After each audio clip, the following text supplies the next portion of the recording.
into the US Open Cup final where they will face the Houston Dynamo. Let's now welcome in our friends Herculez Gomez and Nedum Onuoha as well. Herc, let me start with you by saying, and so it goes on, this Messi magic.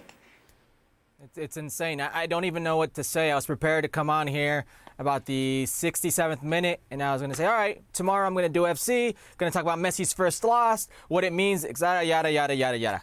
And then it's minute 58 when Tata Martino makes all these subs, throwing kind of the kitchen sink at Cincinnati FC, and it's Messi off a free kick. Stevie already said, pin perfect cross.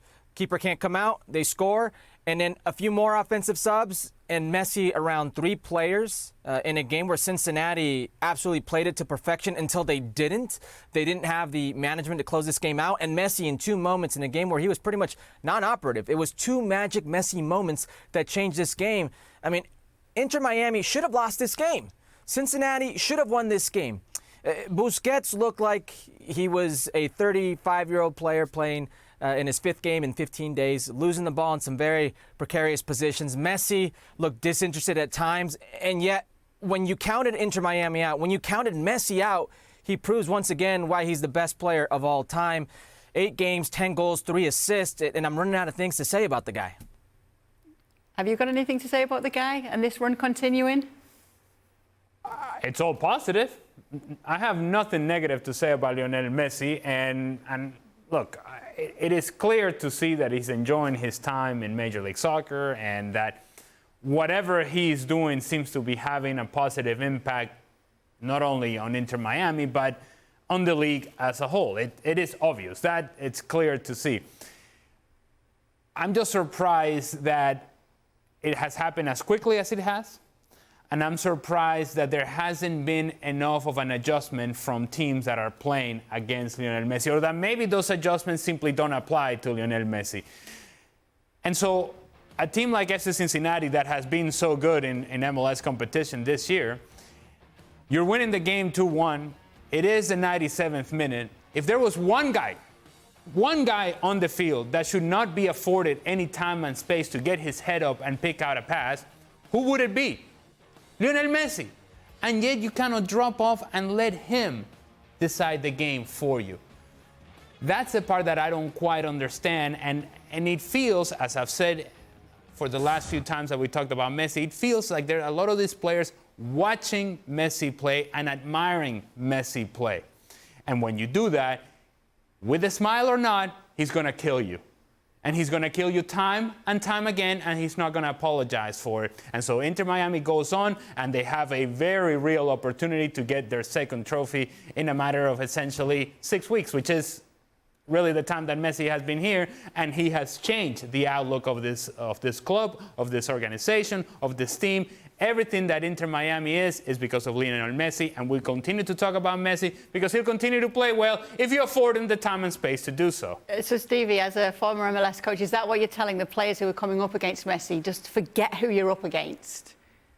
Yeah, I mean, listen, you can say a lot of things to players, and there's a reason why a lot of these players are in MLS and not the Premier League or Serie A or anywhere else. But at the end of the day, it's down to Lionel Messi. He had 2 opportunities in this whole game. 2. Now, if I'm Cincinnati and somebody says to me before the game, Messi's only going to get 2 opportunities to hurt you in the game, I'm taking that all day long. All day long. Unfortunately, it's Lionel Messi. So I don't care whether it's Cincinnati, Nashville, or anybody else. If this guy gets space, which he will, because he's got a football brain, he knows where to get the space. You can do as much coaching as you want and tell your players all kinds of things, but when the game starts, he takes over. Now, physically, there is no question. He absolutely, last night, was gassed. Gassed. But he's got such a heart and such desire to play and do well that he finds 2 pieces of genius that have killed Cincinnati. And I don't think there's an awful lot. Other than the obvious, yes, close the ball, but over a period of that time, to give him 2 chances, there's nothing you can do. And just very quickly about him being exhausted, which was obvious to see in that his body language, not that we have to read it, he's bent over. I thought he was going to be sick at one stage. With hands on his knees. Yeah. Now, Twice. that is the universal sign of, my goodness, I am struggling. I'm gassed. And to his credit, in the moments that matter, he was able to deliver. I don't know what this means long-term for Inter Miami and their prospects of perhaps making a run at the playoffs, because it feels like he's throwing everything he's got at this Leagues Cup and Open Cup. I don't know how much more of this we can get from Lionel Messi, but while we're getting it, let's enjoy it. There's a funny thing that happened last night, right after the game, is that I got a call from Stevie Nicol. Are you seeing this? Are you seeing these Cincinnati players getting selfies with Messi? So I messaged producer Mike. Producer Mike tells me, I've just heard from LA about the exact same thing. Yet you find time to line up, and this is right after the game is over, right after you lost on penalties, to then line up and essentially ask for a picture. And just as I thought I could not get any more upset or bothered by this, I then see Brandon Vasquez pull out his jersey and a marker for Lionel Messi to sign it. Again, let me repeat this. You just lost the semifinal of a cup competition at home in a game that you were winning 2-0.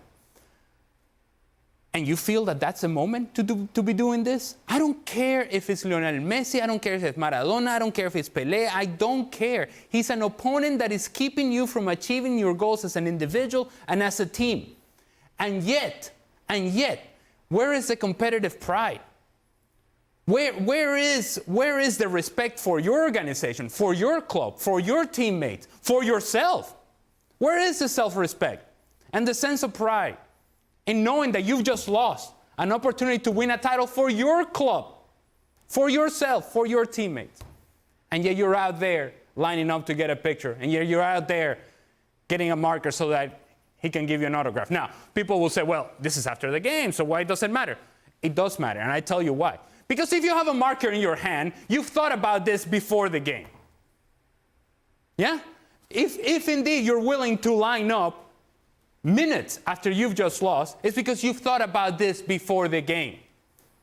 And so you can't tell me that you're giving the very best of yourself that is available to you in order to beat Inter Miami against Lionel Messi if you're concerned about getting an autograph from the guy. You cannot beat the guy if you continue to treat him as a god, as a deity, as an untouchable. He is good enough. Trust me, he doesn't need your help. He doesn't need your help. He is good enough to do it on his own. You don't have to give him that sort of respect and that sort of admiration. No. Play the game. Compete. If he ends up beating you because he's better than you, so be it. But you cannot be lining up to get an autograph for the guy and a marker and get a picture seconds, minutes after you just lost a cup semifinal at home after you were winning the game. Embarrassing. And that behavior has to change if these teams are going to be able to beat Lionel Messi and Inter Miami.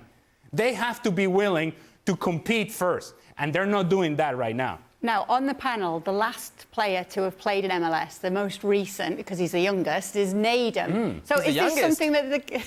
yeah, he is the youngest. Sorry to let you know that, Herc. We've had that confirmed as well, unfortunately. That includes me too. But Nedum, let's just talk a little bit about this, because is this something that's more of a modern thing in football? Were you seeing this? Obviously, it wasn't Lionel Messi in MLS when you were there, but you were there when Zlatan's been there. Were you seeing this type of behaviour? Yes and no. Yes and no. I think, given the fact that it's Messi, this is one of the reasons why people are behaving in this sort of manner, because he's probably inspired so many of them to, to go and play the game itself. They've seen him for so many years, and they likely didn't anticipate they'd ever get the chance to be on a field with them. But I don't disagree with anything that Alice just said there. And the reason for that is because I think for some, and this is during my time in MLS, from that game, what's the biggest emotion as they walk away? Is it a disappointment of having lost in a semi-final of the Open Cup, or the fact that they got a chance to meet and play with Lionel Messi? I think if it's a case of the Messi part being the biggest thing for them, then I think that kind of dictates who they're going to be as people and as players. And I'd be really worried if that was the case. But then overall, I think in terms of people wanting to have autographs, pictures and stuff like this, I think it has changed across the years. You see shirt swaps at half-time in games now, but some of that comes because, we have 3 shirts. Stevie? No, I'm just disgusted with it all, to be honest with you. I mean, I don't have anything that is allowed on TV, to be honest with you. I'm absolutely disgusted that anybody would lose a cup semi-final after 90 minutes, extra time, penalties, and have the gall to think that's okay to go and get an autograph of somebody from the opposition. I'm sorry. If I was the coach, I'd kick every one of them with my size 12s as they came back in the dressing room. Every single one of them that embarrassed themselves and us by doing that. I'm sorry. You can call it old school, you can call it whatever you want, but that is disgusting. Absolute joke. And if I'm a fan, I'm a fan, and I see the players that I've come to see win a game acting like fanboys after the game when they've just lost a cup semi-final. I've just lost a chance to go to a final. My club, a new club. No, I just, as I said, I would prefer to say other words, but I'm not allowed to. I'm just disgusted. I really am. Herc, what do you think of this situation? Yeah, I'm with the boys. I will say I'm 100% with what Ali said here. I think it's a little bit cultural, and I think Nedum was hitting on that with the league. Now, I saw this happen in every single game that Messi has been to so far with Inter Miami, but one. He did it with Rotondi and Lotti in Cruz Azul. He did it with Thiago Almada in Atlanta. He did it with Alan Velasco in Dallas. We saw it in Nashville with Dax McCarty posting a picture afterwards with Messi's jersey. We saw it again last night. The only time we didn't see this was Orlando City. And Orlando City is actually the team that didn't respect Messi. They respected him on the field, but they were doing everything in their power to get under his skin, and for the most part, it worked. I mean, we could argue whether Messi should have been sent off or not that game, but for the most part, that was as close as it got to getting under Inter Miami and Messi's skin. But what the boys are saying right now, it's a bit cultural, and they're absolutely right. Cruz Azul, a couple players for Cruz Azul did this, and they lost. Controversial free kick. Was it a foul? Was it not? Messi strikes it, a walk-off free kick. And after the game, it was Messi. They lost to Messi in Inter Miami. But then it was like, wait a second. Why are they taking pictures with Messi and his jersey? Was the only thing they wanted out of this game the jersey, and they were being crushed in Mexico? That's not the case in Major League Soccer. It's never been the case in its existence. We can go into why it's not life or death. It's because there's no promotion relegation. There's probably not anything that really matters or on the line. It's about a 9-month, 10-month season. And in a playoff, you can lose a few games and it's not life or death. Nothing happens. Nothing matters.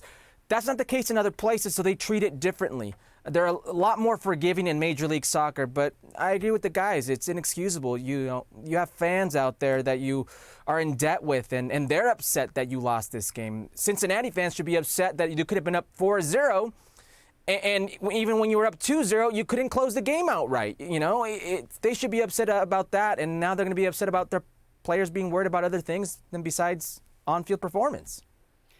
Well, it is the final, another final for Lionel Messi and Inter Miami. They'll be faced in the Houston Dynamo on September 27th. Herc, we keep hearing this word inevitable. Inter Miami favourites going into it as well. So why would we believe that Houston Dynamo can win this game with everything we've seen with Messi at Miami? There's no reason not to believe they couldn't handle Houston at home. It seems to be written. It's in the stars, right? The only way that Inter Miami could host this game was if Houston won. Guess what? Houston wins. It's like everything goes Messi's way. You have to be that good to create your own luck, but everything seems to go his way. The way he's won, finally the Copa America, finally the World Cup.